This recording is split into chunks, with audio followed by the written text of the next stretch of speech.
'Twas the night before Christmas, and all through Metropolis, not a villain was stirring. Well, not quite. Hello and welcome to another session of Therapy and Panels.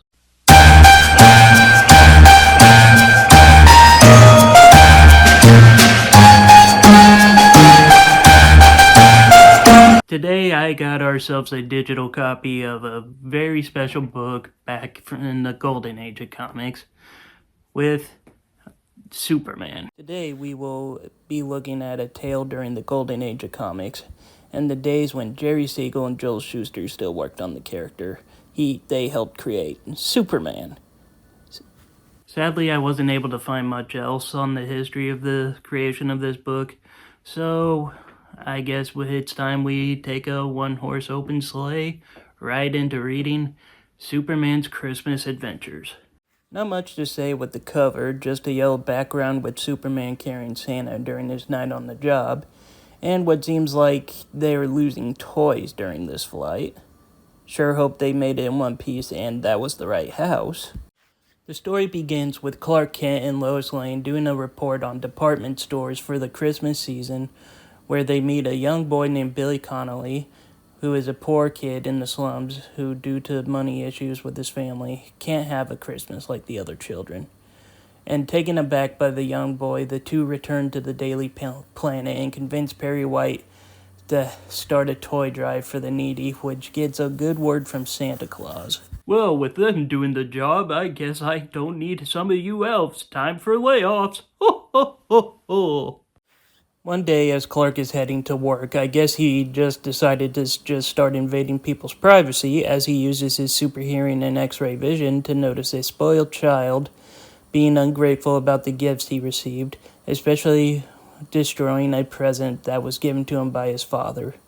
Deciding to teach him how lucky he is, Superman basically kidnaps the kid late at night to show him how there are kids who have only broken toys to play with, or some none at all.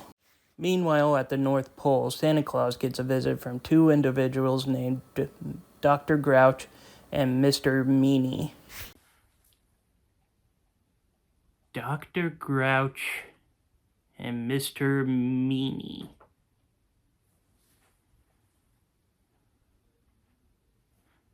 I'm sorry, I'm gonna need a minute.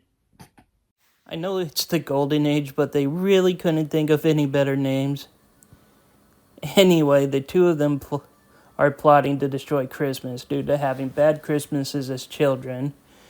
So their idea is to try to go to the North Pole, claiming to Santa about wanting to get into the business of toys, and they try to convince him into making a profit through all this labor, and the big guy just has his security team of elves kick the two out of the factory. You ever come back, I'll stick coal up where the sun don't shine.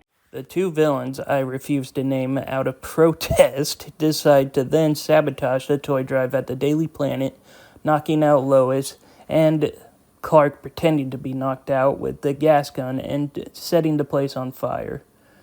Although as soon as the two quickly leave, Clark deals with the fire, no problem. Before getting knocked unconscious, Lois managed to recognize Dr. Grouch and has a hunch on where he is hiding and heads off to investigate, leaving Clark with the toys at the planet. After the villains discover their plan failed at the planet, they decide to return to the North Pole with a stowaway Lois Lane on board and break into the toy shop and start destroying all the toys. During the destruction, they overhear Lois Lane spying on them, and they tie her up on a giant cartoon rocket. Was Santa planning on giving that to a child? Santa, finally being alerted of the attack on his factory, activates a bunch of the toys to attack the two, chasing them off, but they have one last trick up their sleeves to try and ruin Christmas. Will Lois meet her end at this point? Will Superman be able to help save her? Will the Meanies be able to finally complete their plans of destroying Christmas? Well, that'll have to be up to you guys to figure out by locating this book. It digitally is the most optimal option, in my personal opinion. But for my final diagnosis, this book is just goofy fun.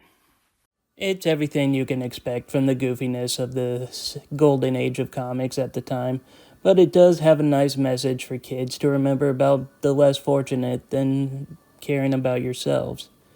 The only thing I personally can't get over is the name of our villains, Dr. Grouch and Mr. Meanie.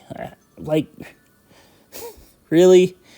What, was Mr. Evil McEvil Pants already taken? Their reasoning for doing the evil deeds is kind of weak, but I've heard of dumber reasons for stuff like that, so I guess I'll just let it slide. But just this once. And that is all the time we have for this session today. I once again would like to thank all of you for attending another session of Therapy in Comics. If you liked the video, I'd appreciate it if you left a like, comment, or subscribe. And as always, I am the Super Guru, signing off.